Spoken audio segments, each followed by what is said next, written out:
Selamat datang di video tutorial kedua dari algoritma dan metode Object-Oriented Programming bersama saya, Simon. Hari ini, kita akan belajar tentang selection. Kita langsung mulai saja.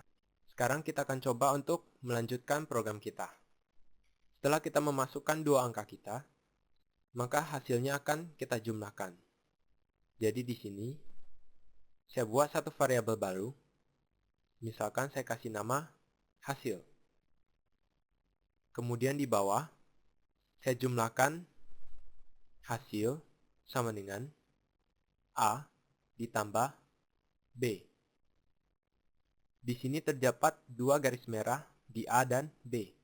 Untuk error yang ini, kita belum melakukan yang namanya inisialisasi nilai. Jadi kita perlu memasukkan nilai terlebih dahulu. Masukkan saja A sama dengan 0, kemudian B sama dengan 0. Nah setelah ini, hasil yang saya jumlahkan tadi akan langsung saya munculkan.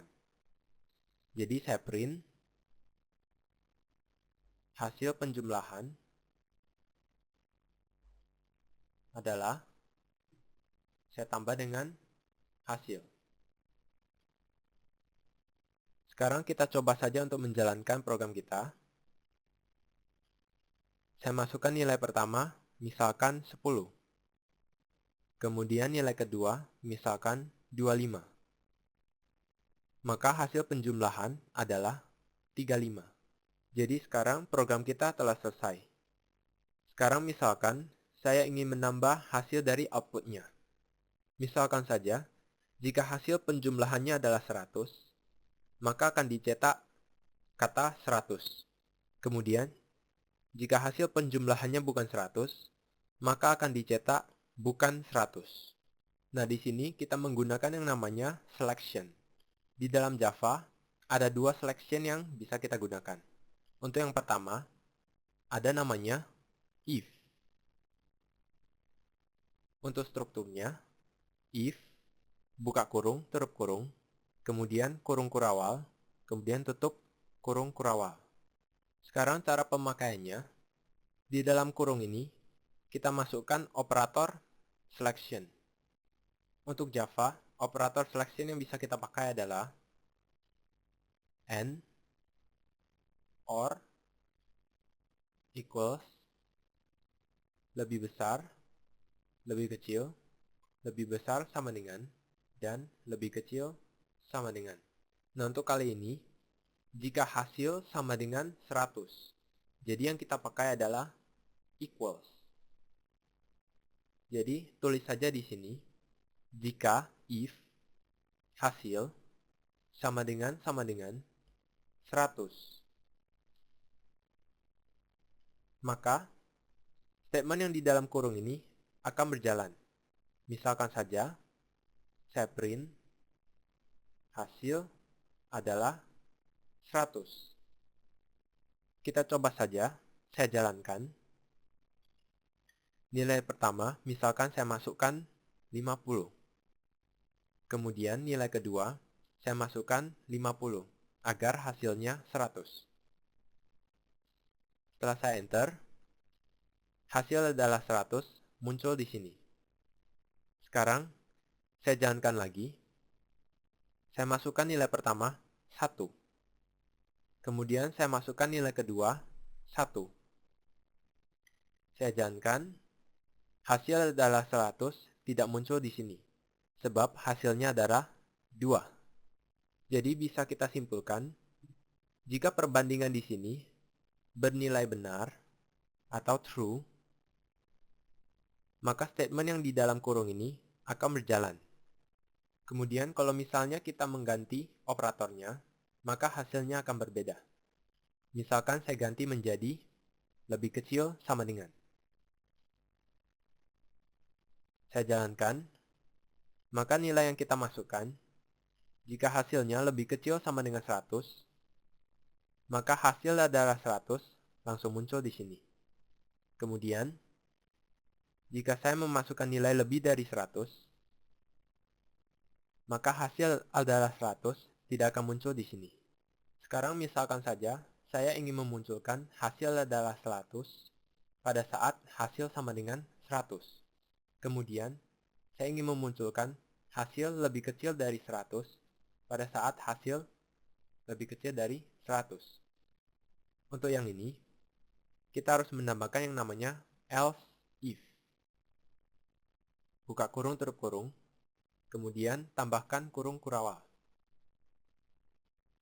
Jadi strukturnya hampir sama dengan if biasanya.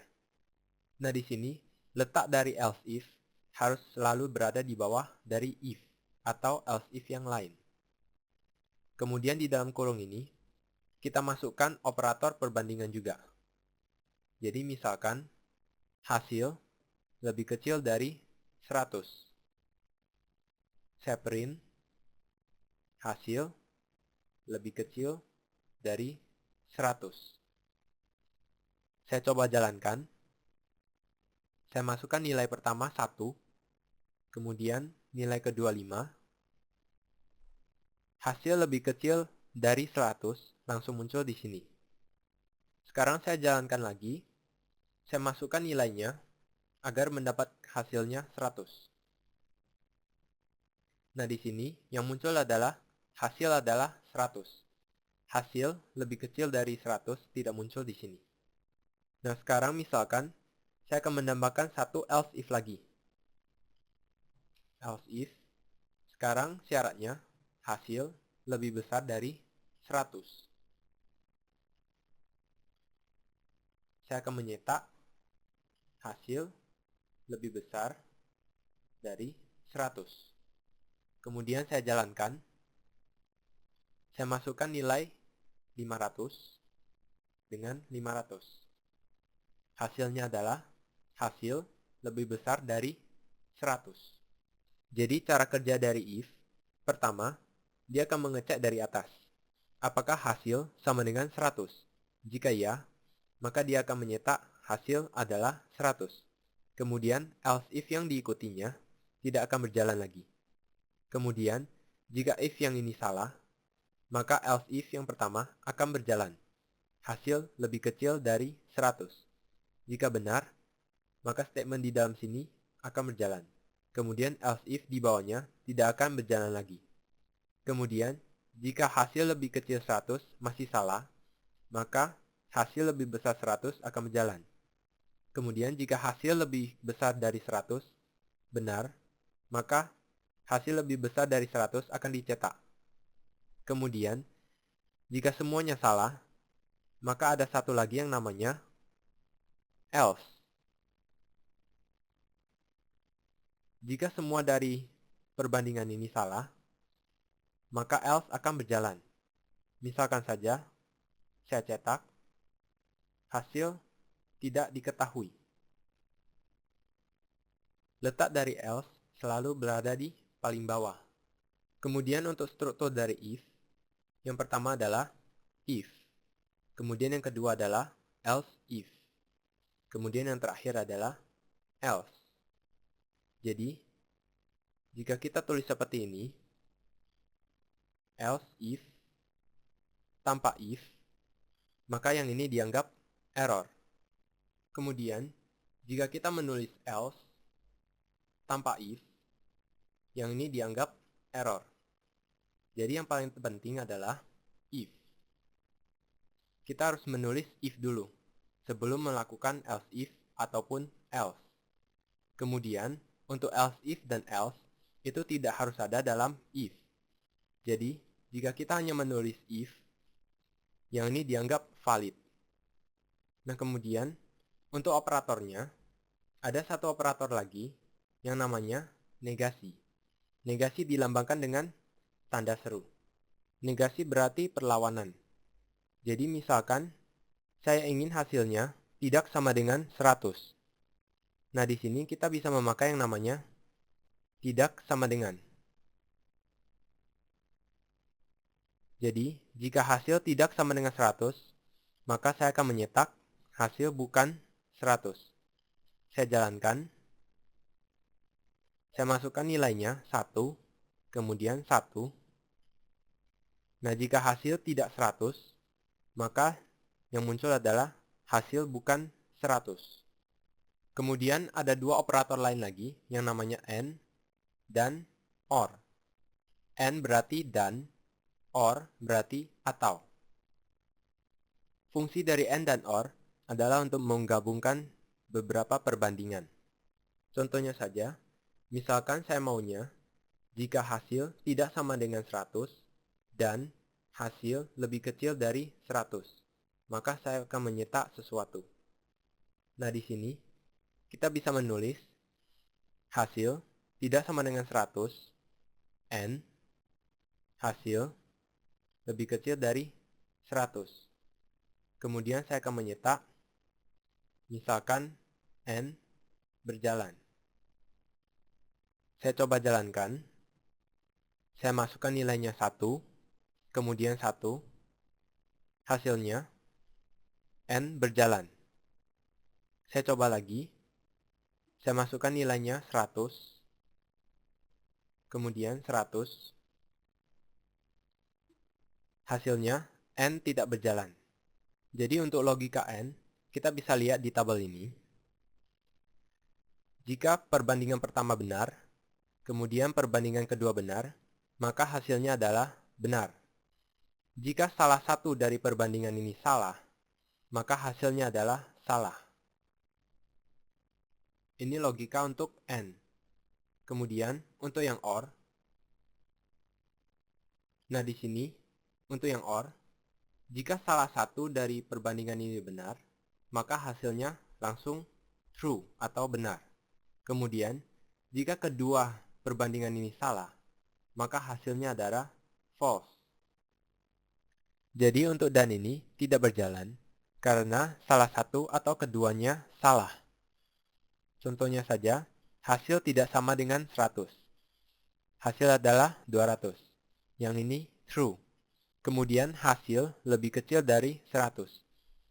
Karena hasil 200, jadi yang ini false. True dan false, hasilnya false.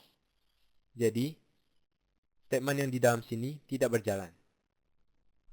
Sekarang saya coba mengganti n ini menjadi OR. Saya jalankan. Saya masukkan nilai yang sama. Hasilnya n berjalan. Kita periksa. Hasil tidak sama dengan 100. Karena 200, jadi yang ini benar. Hasil lebih kecil dari 100. Karena 200, jadi yang ini salah. True atau false. Hasilnya true. Jadi n berjalan. Sampai di sini untuk if. Kemudian untuk selection yang kedua, ada namanya switch.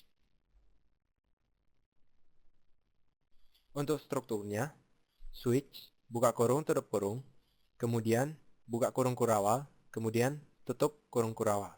Fungsi dari switch sama dengan if, tetapi cara pemakaiannya beda. Di dalam kurung ini, kita hanya memasukkan variabel kita. Misalkan saya masukkan hasil. Kemudian di dalam kurung kurawal ini, kita masukkan case-case yang akan dicek oleh switch ini. Misalkan, case 1. Kemudian diikuti dengan titik 2. Kemudian diakhiri dengan yang namanya break. Kemudian titik koma. Nah, di antara case dan break ini, kita masukkan statement yang akan dijalankan. Misalkan, hasil adalah 1.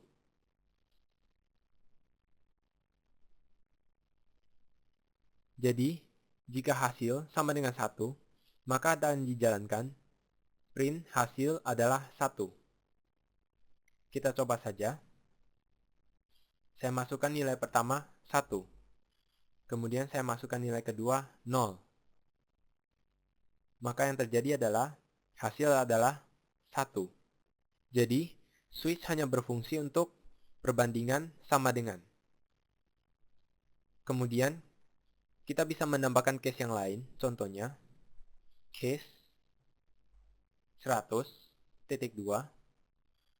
break. Kemudian kita masukkan statement kita.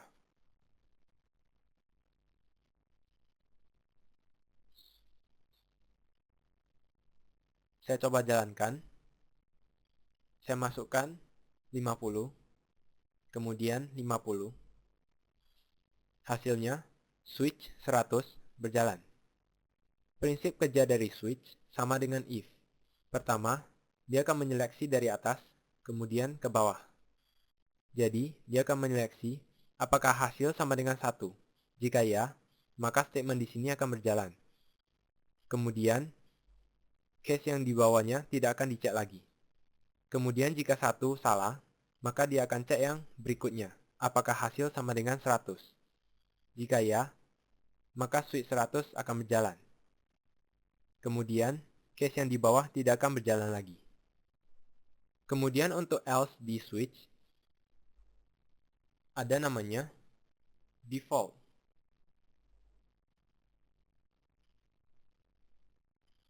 Default adalah pengganti dari else di switch. Misalkan saja saya tulis